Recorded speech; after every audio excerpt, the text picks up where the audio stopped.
आज इस मैच के जो दिख रहा है, आप बताइए मुकेश केजरीवाल जी, ये आज जो लिस्ट आई है उस हिसाब से जो कांग्रेस के लिए सामने आ चुकी है और जिस तरीके से घेराबंदी की जा रही है आम आदमी पार्टी की, मुकाबला आपको कैसा नजर आता है और किसके पक्ष में ज्यादा झुका हुआ नजर आता है? देखिए, उससे पहले ये देखें कि जिस तरह से जफर इस्लाम साहब बहुत शांति से और कूल होके पेशेंस के साथ अपनी बात रख रहे हैं, उसके लिए कम से कम आपके पैनल में जफर साहब को धन्यवाद देना चाहिए कि वो बीच में इंटरप्ट भी नहीं कर रहे और बहुत शांति से अपनी बात रख के संतोष के साथ बात रख रहे हैं। ये आमतौर पर कॉन्फिडेंस दिखाता है। अब आते हैं कैंडिडेट का जो अनाउंसमेंट हुआ है, उसमें देखें तो एक स्ट्रेटजी ये रखी है बीजेपी ने कि कहीं से भी लड़ाई को पूरा दम के साथ लड़ते हुए दिखना है। इसीलिए प्रवेश वर्मा, जो कि एक देखें कि पूर्व मुख्यमंत्री के बेटे हैं और 2 बार सांसद, विधायक, तमाम उनके साथ एक देखें कि बहुत अच्छे मतों के अंतर से जीते थे वो, उनको एक असेंबली कंस्टिट्यूएंसी में सीएम के सामने, जो कि इतना पॉपुलर फेस है, वहां खड़ा करना, इसी तरह से आतिशी के खिलाफ विधुड़ी जी को खड़ा करना। लेकिन साथ में इसके दूसरा पहलू भी है। आप देखिए कि वही प्रवेश वर्मा जिसका ऐसा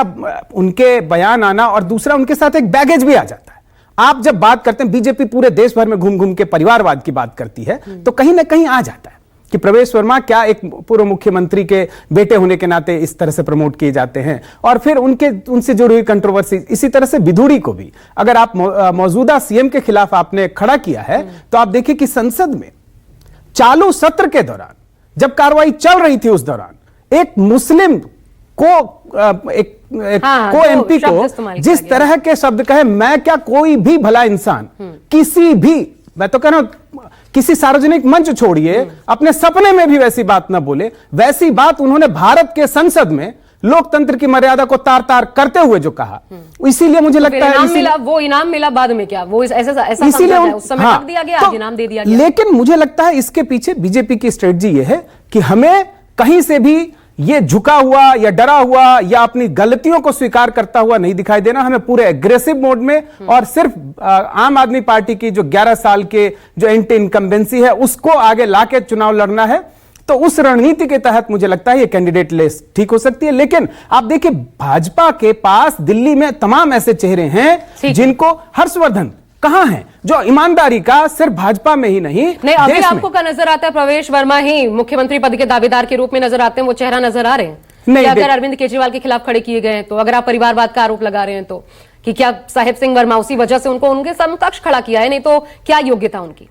हाँ, समकक्ष खड़ा किया है, लेकिन भाजपा इस मामले में बिल्कुल स्पष्ट है। उन्होंने अभी एक मौजूदा मुख्यमंत्री के खिलाफ भी एक बहुत स्ट्रांग कैंडिडेट खड़ा किया है और दूसरा प्रवेश वर्मा है। तो वर्मा विधुड़ी दोनों का एक तरह से कहें, और इसके अलावा बहुत सारे चेहरे हैं दिल्ली में भाजपा के पास। लेकिन यह कमजोरी भी होती है जब आप भाजपा में सबसे पहले ये प्रेसिडेंशियल टाइप ऑफ जो इलेक्शन होता है, जिसमें आप चेहरों पे चुनाव लड़ते हैं, चाहे आप देश भर में लोकसभा का चुनाव हो, वो भारत में तो सिस्टम नहीं है ना प्रेसिडेंशियल कैंडिडेट का, लेकिन भाजपा एक चेहरे को प्रमोट करती रही है। लेकिन राज्यों में अब चूंकि वो सफल नहीं हो रहा है, ये सबसे पहले अपनाया गया भाजपा का मॉडल था, जिसको उसने राज्यों में पूरी तरह से छोड़ दिया है। और ये लगता है कि मोदी के नाम पे ही दिल्ली में भी लड़ेंगे, तो मुझे नहीं लगता कि वो इसमें फायदा नजर आता है। अरविंद केजरीवाल के समक्ष अगर मोदी का नाम खड़ा करते, वो चेहरा खड़ा करते, जैसा कल और जिस तरीके से हमले प्रधानमंत्री ने किए,